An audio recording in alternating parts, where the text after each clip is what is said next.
Prečo je dôležitá zmena myslenia? Aby sme mohli tvoriť veci, ktoré chceme tvoriť a aby nás okolie neovplyvňovalo. Žiadne správy, žiadni ľudia, žiadni kolegovia, nikto. Nikto zvonka sa nedostane do tvojej hlavy. Ty začneš z tvojej hlavy a z tvojho srdca znútra von. Bol som vonku, zima poľavuje, tak ako poľavuje moje napätie, keď robím nové video. A tak sa stávam voľnejší a voľnejší a bližšie k môjmu snu. O tom je aj to video, ktoré som dal pred týmto videom, o tom zlatom retrieverovi.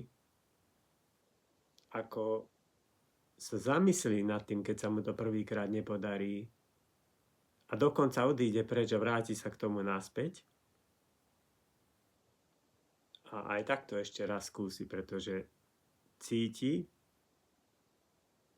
že to vie spraviť, že to dokáže. A ten pocit je taký silný, že prekoná všetky prekážky, ktoré má pred sebou. Tak toľko na úvod by som chcel. A teraz prejdeme k tomu, ako zmeniť svoje myslenie, aby sme boli úspešní tou cestou, ktorou my chceme ísť. Pretože my sme 100% úspešní, akurát tvoj úspech nevidíš, pretože závisí od tvojich myšlienok. A to, na čo myslíš, tak to sa ti 100% stáva úspešné v tvojom živote. A ak to chceš zmeniť, tak najjednoduchšou cestou, ako niečo meniť, ktorú som ja našiel a myslím si, že je naozaj najjednoduchšia, a to začať na sebe pracovať takým spôsobom, aby sme sa naučili učiť náš mozog tak, aby to malo efekt cieľa, ktorý chceme dosiahnuť a po ktorom túžime. No a možno sa ti to bude stať divné, že prečo som navrhol toto, ale má to svoj dôvod. Zmeniť pamäť tela, zmeniť zvyky, odstrániť závislosť. Aj to by som asi zmenil, pretože my nevieme odstrániť závislosť, tá stále v nás ostane, ale môžeme ju vymeniť za niečo, čo naozaj chceš robiť. K čomu máš naozajstnú pasiu takú, že čokoľvek sa stane v tvojom živote, akákoľvek situácia, akákoľvek udalosť, tak tvoje srdce ťa k tomu pritiahne. A teraz hovorím napríklad o takých veciach, ako sú pre mňa motošport. Neviem prečo motošport, ale proste ma to stále pritiahne naspäť. Aj včera. A pritom je zima. Bol som na motokárach. Šialené. Ale aby som sa vrátil k tej zmene myslenia. Takže najdôležitejšie podľa mňa, to, čo som si ja vyskúšal na sebe, čo mne naozaj funguje, je, aby sme naučili mozog učiť myslieť krásne veci, potrebujeme začať s tým, čo už robíme a bez čoho nevieme byť. Pretože to robíme každý deň. A to je napríklad, už som to spomínal, keď ráno staneš a vypneš budík s jednou rukou, tak ho skús vypnúť druhou rukou. Keď spravíš takýto krok, tak v mozgu sa vytvoria nové nervové prepojenia, ktoré vlastne vytvorí to tvoje učenie sa tým, že zmeníš ruku. Pretože mozog musí dať pokyn telu, aby zmenil ruku tým pádom sa vytvorí nové nervové prepojenie v mozgu a ak tomu budeš venovať dostatok energie a chuti, tak vlastne sa stane vec, že na ten starý zvyk už nebudeš dávať dôraz a tým pádom zanikne. Zanikne spôsobom, že vysvetlím to jednoducho, napríklad keď nepolievaš rastlinu, tak proste uschne.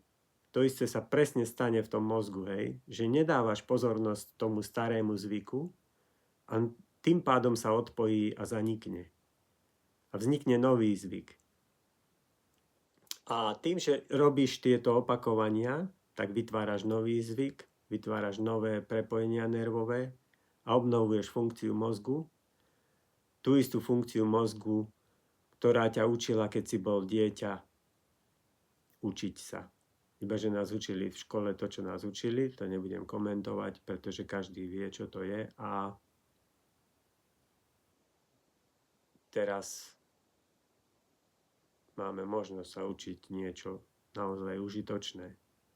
Takže to je prvý krok, hej, meniť veci, ktoré robíme každý deň z nášho podvedomia automaticky. Zmeniť to podvedomie, tú automatiku.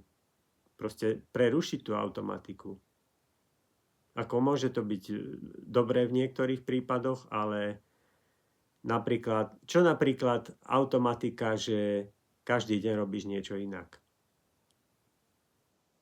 A každý deň tvoríš niečo nové. A každý deň alebo každý moment sa ti vytvára nová väzba, nová sieť v hlave, nové nervové prepojenia. A tie staré, opotrebované, zanikajú. Áno, aj tie nervové prepojenia, ktoré používaš automaticky, sa unavia. Pretože z nich čo môžeš vytvoriť? Len nejakú automatiku. Nemôžeš nič vytvoriť nové. Chceš vytvoriť niečo nové, musíš robiť niečo od znova, nové.